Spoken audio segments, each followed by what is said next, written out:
नमस्कार। आज आपण पाहणार आहोत प्रत्येक घराघरात होणारे पारंपरिक पद्धतीचे खुसखुशीत असे तळणीचे मोदक। तर इथे मी 1 वाटी गव्हाचं पीठ घेतलेलं आहे आणि ज्या वाटीने गव्हाचं पीठ घेतलेलं आहे त्याच वाटीने इथे मी अर्धा वाटी रवा घेतलेला आहे आणि थोडंसं मीठ ॲड करून व्यवस्थित असं आपलं हे मिक्स करून घेतलेलं आहे। त्यानंतर इथे मी कडकडीत गरम केलेली 4 चमचे तेलाची मोहन ॲड केलेली आहे। इथे तुम्ही तुपाचेही मोहन वापरू शकता, परंतु मी इथे तेलाचे मोहन वापरलेले आहे। मोहन वापरल्यामुळे आपले मोदक एकदम खुसखुशीत होतात। त्यानंतर हे तेल व्यवस्थित सर्व पिठाला लागले जाईल या पद्धतीने हे पीठ व्यवस्थित असं मिक्स करायचे आहे।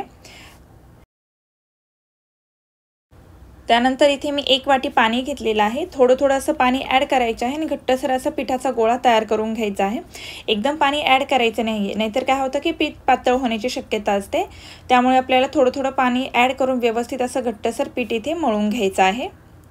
तर इथे पाहू शकता मी 1 वाटी पाणी घेतलेलं होतं, त्यातलं थोडंसं पाणी शिल्लक राहिलेलं आहे। तर एकदम परफेक्ट असं आपले इथे पीठ तयार झालेलं आहे। तर यावर झाकण ठेवून हे 15 ते 20 मिनिट पीठ भिजण्यासाठी ठेवायचं आहे। त्यानंतर इथे 1 चमचा खसखस मी लो फ्लेमवर 1 मिनिट भाजून घेतलेले आहे। त्यानंतर इथे मी साजूक तुपामध्ये काही काजू बदामाचे काप घेतलेले आहे, ते हलकेसे इथे फ्राय करून घ्यायचे आहे। त्यानंतर यामध्ये मी काही किसमिसही ॲड केलेले आहे, ते आपल्याला हलकेसे फ्राय करून घ्यायचे आहे। त्यानंतर इथे मी 1 वाटी किसलेलं खोबरं घेतलेलं आहे, तेही आपल्याला हलकेसे असे फ्राय करून घ्यायचे आहे। खोबऱ्याचा हलकासा कलर चेंज झाला की गॅस बंद करायचा आहे आणि आपण जे भाजून घेतलेले ड्रायफ्रूट आहे ते यामध्ये ॲड करायचे आहे आणि हे सर्व मिश्रण एका भांड्यामध्ये काढायचं आहे व हे थंड झाल्यानंतर यामध्ये आपल्याला साखर ॲड करायची आहे। तर ज्या वाटीने आपण पीठ आणि रवा घेतलेला आहे त्याच वाटीने इथे मी अर्धा वाटी पिठी साखर घेतलेली आहे। तुम्ही ज्या प्रमाणात गोड खाता त्या प्रमाणात साखरेचं प्रमाण कमी जास्त करू शकता। तर अशा प्रकारे एकदम स्वादिष्ट असे आपले मोदकाचे सारण तयार झालेले आहे। त्यानंतर आपण जे पीठ तयार करून घेतलेलं आहे त्यातून छोटासा असा गोळा तयार करून घेतलेला आहे आणि त्याची पारी लाटून घ्यायची आहे। फक्त पारी लाटत असताना एक लक्षात ठेवायचं आहे की पारी जास्त पातळही करायची नाही आणि जास्त जाडही करायची नाही आहे। आणि पारी लाटून झाल्यानंतर ज्या प्रमाणात तुम्हाला मोदकाचा आकार पाहिजे त्या प्रमाणात तुम्ही इथे सारण भरून घ्यायचं आहे। तर इथे मी 1 ते 1.5 चमचे सारण भरून घेतलेले आहे। सारण भरून झाल्यानंतर आता आपल्याला मोदकाला कळ्या पाडून घ्यायच्या आहे। तर त्यासाठी एका साईडने मी कळ्या पाडून घेत आहे, त्यानंतर दोन्ही साईडने पकडायचे आहे आणि व्हिडिओत दाखवल्याप्रमाणे कळ्या पाडून घ्यायच्या आहे।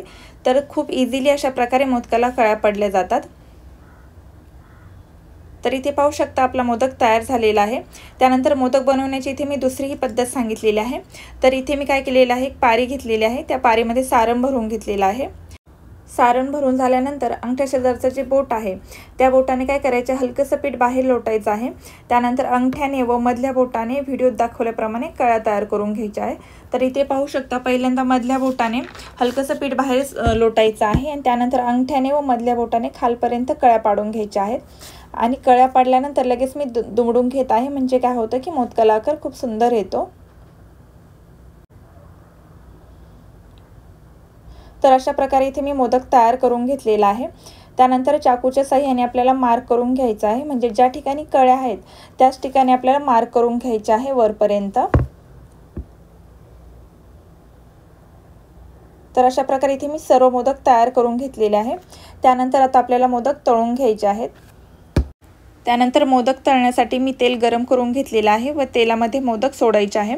तर मोदक हे आपल्याला मीडियम फ्लेमवरच मोदक तळायचे आहे, गॅसची फ्लेम मोठी करायची नाही आहे। त्यानंतर व्हिडिओत दाखवल्याप्रमाणे गरम तेल मोदकाच्या वरून सोडायचे आहे व मोदक पलटी करून घ्यायचे आहे, म्हणजे काय होतं की मोदक दोन्ही साईडनी व्यवस्थित असे तळले जातात। तर अशा प्रकारे इथे मी सर्व मोदक तयार करून घेतलेले आहे।